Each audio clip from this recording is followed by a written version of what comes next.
শুনেন, আপনারা ব্যবসায়ী মানুষ, লাভ ছাড়া লোকসানে তো যাবেনই না। আপনাদের হিসাব রেখেই আপনারা প্রাপ্য দানটা বলেন। মামা মামা যে লাচ্ছিটা দিছে অ্যান্টিবায়োটিক খেতে পারে 5000 টাকা লাগবে এবার ছাড়েন।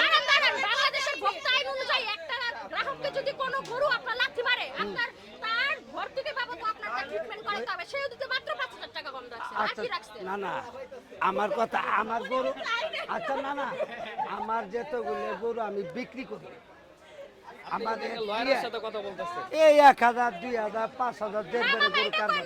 লাভ রাখাই আপনারা এখানে আরে মামা, কথাটা বুঝতে পারছি না। উকিল তো কোর্টে ভাপর মারে, আপনারও ভাপর মারতেছে, বুঝছেন? এত জোরে একটা লাথি দিল, তারপরে গরুটা কি দিবে না?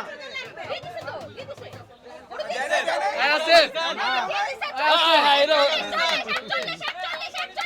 কাস্টমারই তো গেছে গা। শিশু হয় নাই তো কিন্তু।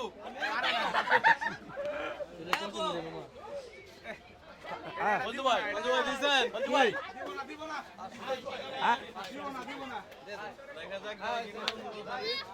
আলহামদুলিল্লাহ, পর্যন্ত গরুটা বিক্রি হলো। খুশি? অবশ্যই কত দিছে? তার জন্য ভালো যে খালি বাড়িতে মাংস পাঠা দিলে হইছে। কিন্তু মাঝখানে বাড়তি কি পাইলো?